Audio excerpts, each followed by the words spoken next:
Juste en aparté, en 30 secondes, je me permets, en tant que secrétaire de la commission scientifique sortante, de vous remercier d'être venus si nombreux à ce congrès, d'être restés surtout en fin d'après-midi, ce qui me fait ne pas regretter surtout d'avoir invité Samir Jaber et Jean-Louis Vincent pour clore cet après-midi. Alors je vais essayer de vous convaincre en 15 petites minutes que la sédation du patient ventilé, c'est une pratique de routine, c'est-à-dire qu'en gros c'est quelque chose de fréquent, d'important, dont il ne faut pas avoir peur. Alors, d'un point de vue sémantique, on va dire, est-ce qu'on parle de sédation ou d'analgésie? C'est vrai qu'il faudrait parler des deux, d'analgésie et de sédation. Et en préambule aux discussions qu'on va avoir ensuite, je dirais bien entendu, tous les experts et toutes les recommandations s'accordent pour dire que l'analgésie dans cette affaire doit être la priorité, que la douleur doit être évaluée, que moins de douleur, c'est moins de sédation, et donc peut-être moins d'effets secondaires et de toxicité, et enfin qu'il faut prévenir aussi le phénomène de délirium, qui est une complication, on va dire, du séjour en réanimation, que celui-ci est probablement, la survenue de celui-ci est probablement associée à la morbidité, voire à la mortalité. Néanmoins, il existe un premier, on va dire, une première idée reçue qui serait de dire que de sédater les patients va favoriser ce délirium. Et très clairement, même les dernières recommandations, vous voyez, nord-américaines, montrent bien, en tout cas, on va dire, sont d'accord pour dire qu'il existe des données assez discordantes sur la relation qu'il y aurait, d'une part avec l'administration de morphinique, d'autre part avec l'administration de benzodiazépines, sur la survenue de ce délirium, même si certains sédatifs, parmi d'autres, pourraient peut-être en entraîner moins. Alors pour faire un petit peu un état des lieux, oui, la sédation est une pratique de routine. Cette enquête allemande récente, coordonnée par Claudia Spies, qui montre, vous voyez, sur 868 patients, dont une grosse moitié sont ventilés, sur les 369 patients qui sont surveillés par des scores, eh bien les 3/4 globalement sont sédatés de façon modérée, voire profonde, c'est-à-dire avec un score de RASS inférieur à -2. Dans cette cohorte de 250 patients d'Océanie, on peut voir que cette population, qui est une population de patients ventilés de plus de 24 heures, en moyenne 5 jours, vous voyez, 70% de patients qui reçoivent des vasopresseurs, 25% de patients trachéotomisés, donc des vrais patients de réa, des patients de notre vraie vie. Et bien sûr, ces patients, les 2/3 sont sédatés profondément à 48 heures, c'est-à-dire avec des scores de RASS de -3 à -5. Puis vous pouvez voir ici les hypnotiques et les morphiniques qui leur sont administrés. Même les patients qui ont des séjours courts, de moins de 4 jours, vous le voyez, reçoivent pour la moitié d'entre eux du midazolam, pour les 3/4 du propofol. Quels sont les buts de la sédation chez le patient ventilé? Ce sont des notions simples. La première de ces raisons, c'est de réduire la détresse respiratoire et la dyspnée donc, du patient, de favoriser aussi son adaptation à la ventilation mécanique.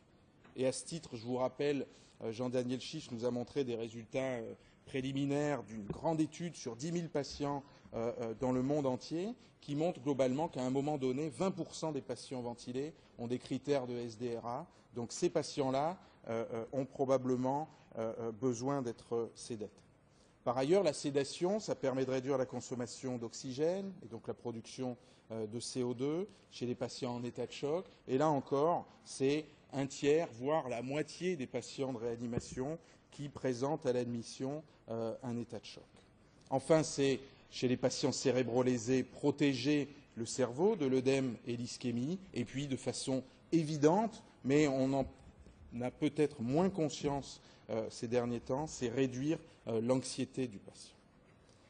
Concernant les patients qui présentent un état respiratoire sévère, les plus graves, on pense, doivent être curarisés, au moins à la phase initiale, on le sait, et par définition, ces patients doivent être lourdement sédatés. les mécanismes invoqués ou évoqués pour l'effet protecteur de cette sédation lourde avec curarisation à la phase initiale du SDRA sont une meilleure adaptation à la ventilation protectrice et donc une diminution des lésions induites par la ventilation mécanique, d'où l'importance chez ces patients-là d'assurer une adaptation parfaite au respirateur.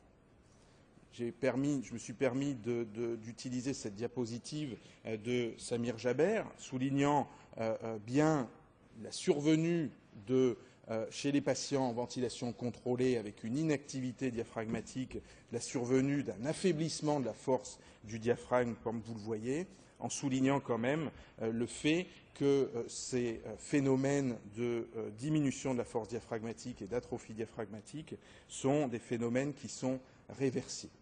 D'ailleurs, dans l'étude que nous avions réalisée sur l'intérêt de la curarisation à la phase initiale du SDRA, on voit bien qu'une curarisation courte chez ces patients-là, de 48 heures, n'est pas responsable, vous le voyez, d'une survenue plus importante de neuromyopathie de réanimation.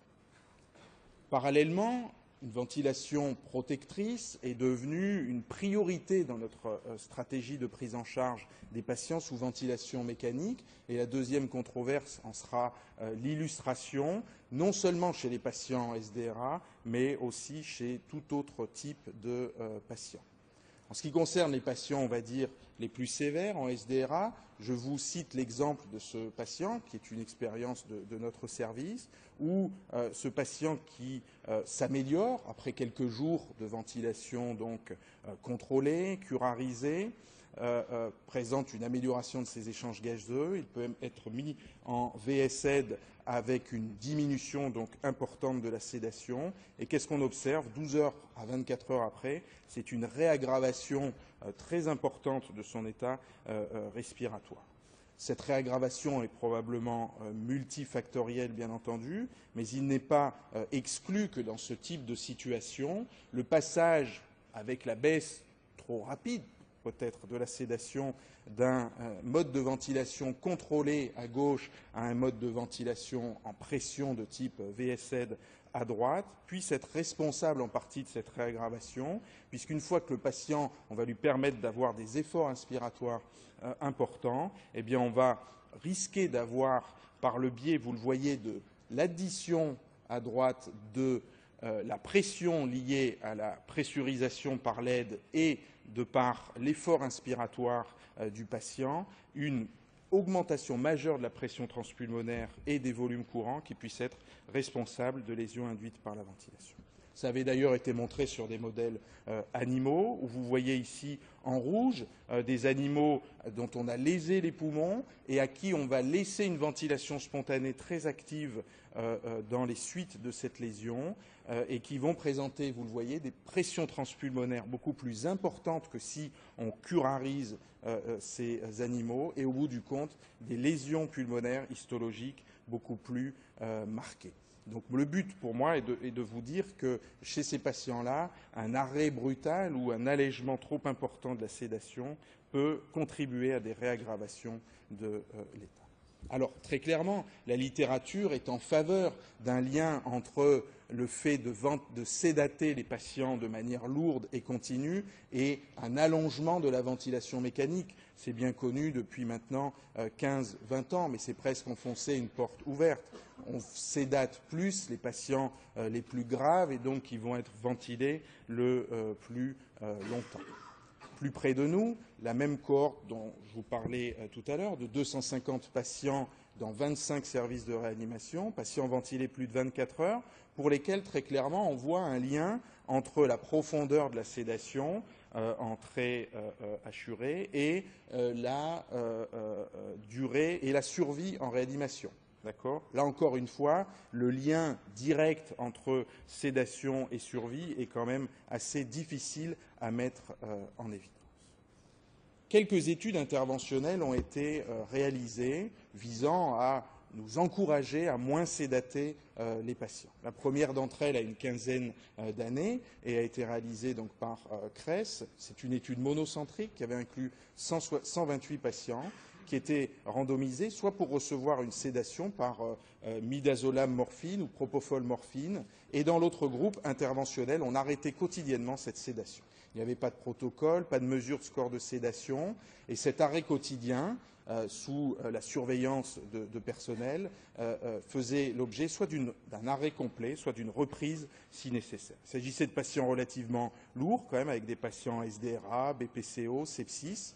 Et ce que les auteurs ont remarqué, c'est une diminution de la durée de ventilation. Au passage, il faut montrer quand même et souligner que cette durée de ventilation était relativement courte, de même que la durée de séjour en réanimation. Est-ce qu'il s'agit de patients lourds de réanimation? Ce n'est peut-être pas évident. Néanmoins, c'est la première étude qui a visé à nous faire prendre conscience qu'on sédatait peut-être trop les patients. Il n'y avait peut-être pas d'effet délétère à cet arrêt quotidien, notamment au niveau psychologique, parce qu'on peut se poser la question. Moins de signes peut-être même de PTSD si on écourte la durée de sédation. Il faut quand même préciser que ces patients ont été évalués sur un petit nombre de patients, en fait un petit effectif. Certains sont allés encore plus loin en disant qu'il ne faut plus sédater les patients de réanimation. Encore une fois, une étude plus proche de nous, monocentrique là aussi, sur 113 patients, qui ont été des patients donc inclus s'ils étaient ventilés plus de 24 heures. Au passage, les critères d'exclusion, vous voyez, sont assez flous. Tous les patients qui avaient une sédation nécessaire n'étaient pas inclus.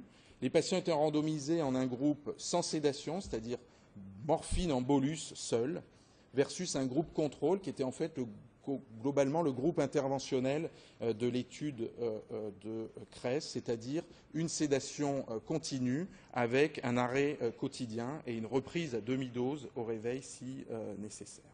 Là encore une fois, les auteurs nous montrent une diminution significative de la durée de ventilation ainsi que de la durée de séjour. Il ne s'agit pas d'études qui sont designées pour montrer une différence de mortalité. Si on regarde quand même un petit peu dans les méthodologies de cette étude, on voit que d'une part, les patients du groupe non sédaté, ce qu'ils appellent non sédaté, recevaient de la morphine comme nécessaire, qu'il y avait une personne qui était désignée spécifiquement pour les surveiller s'il y en avait besoin, que le ratio du nombre d'infirmières au nombre de patients dans cette réanimation est de 1 sur 1, que les patients recevaient aussi de l'aldol si nécessaire, et qu'au bout du compte, si ça ne suffisait pas, ils étaient sédatés avec du propofol pendant 6 heures. Je vous laisse juger de ce que c'est une non-sédation. Au bout du compte aussi, dans le groupe contrôle, c'est un peu technique, mais les patients étaient peut-être réveillés un peu tardivement à notre sens, lorsque la FiO2 était à 40% et la PEP à 5%, ce qui a pu peut-être contribuer à une durée de ventilation un peu plus longue dans le groupe contrôle. Au bout du compte aussi, les auteurs concluent que dans la plupart des cas, la sédation était nécessaire pour permettre une oxygénation suffisante chez les patients en SDR.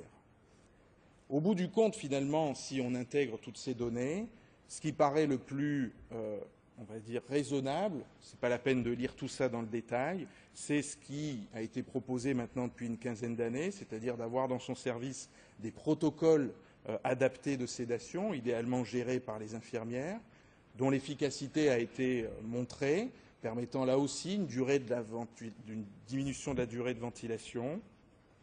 Et d'ailleurs, lorsqu'on reproduit les études précédentes dans des services où on met en place un protocole de sédation, vous voyez cette étude plus récente, multicentrique cette fois-ci, qui a inclus 430 patients. La sédation était gérée par les infirmières avec une évaluation par des scores de sédation. Eh bien, si par-dessus ces protocoles de sédation, on rajoute un arrêt quotidien de la sédation, eh bien, il n'y a pas de différence de durée de ventilation ni de durée de séjour en réanimation. Au bout du compte, et pour conclure, les recommandations à l'heure actuelle sont en effet de maintenir, si on le peut, des niveaux légers de sédation, convenant quand même que l'association entre la profondeur de la sédation et le stress psychologique induit reste pas très clair, qu'il faut titrer la sédation peut-être avec l'utilisation de scores de sédation. En conclusion, et j'espère vous avoir convaincu que la sédation, c'est une pratique de routine utile, qu'il est plus important, je pense, de choisir de bien sédater que de ne pas sédater nos patients, J'entendais hier Thomas Similovski, qui est quand même un spécialiste de la ventilation mécanique et de la dyspnée, nous dire qu'à son sens, ce qu'on appelle les bonnes pratiques cliniques aujourd'hui, c'est-à-dire d'avoir un patient totalement réveillé et qui respire totalement tout seul, ce sont des pratiques pour lui qui sont dyspnéogéniques. Je vous laisse interpréter ce terme. C'est vrai qu'il est difficile de résister à la pression paramédicale et que parfois, pour une infirmière, un patient bien sédaté, c'est un patient lourdement sédaté, mais probablement que la meilleure façon de les convaincre de l'inverse, c'est de leur mettre le contrat entre les mains et de leur laisser gérer la sédation avec un protocole parfois compliqué mais bien adapté. Enfin, les questions quotidiennes qu'il faut se poser, bien entendu, chaque jour dans son service de réanimation. C'est certes, a-t-on besoin des mêmes doses d'antalgiques et de sédatifs? Ne doit-on pas dissocier sédation et analgésie? Et enfin, une question de bon sens, y a-t-il un risque d'accumulation chez mon patient? Car le risque derrière tout ça, c'est la crainte qu'on a, c'est d'avoir des retards de réveil et que, bien évidemment, ceux-là ne sont pas souhaitables chez nos patients. Je vous remercie.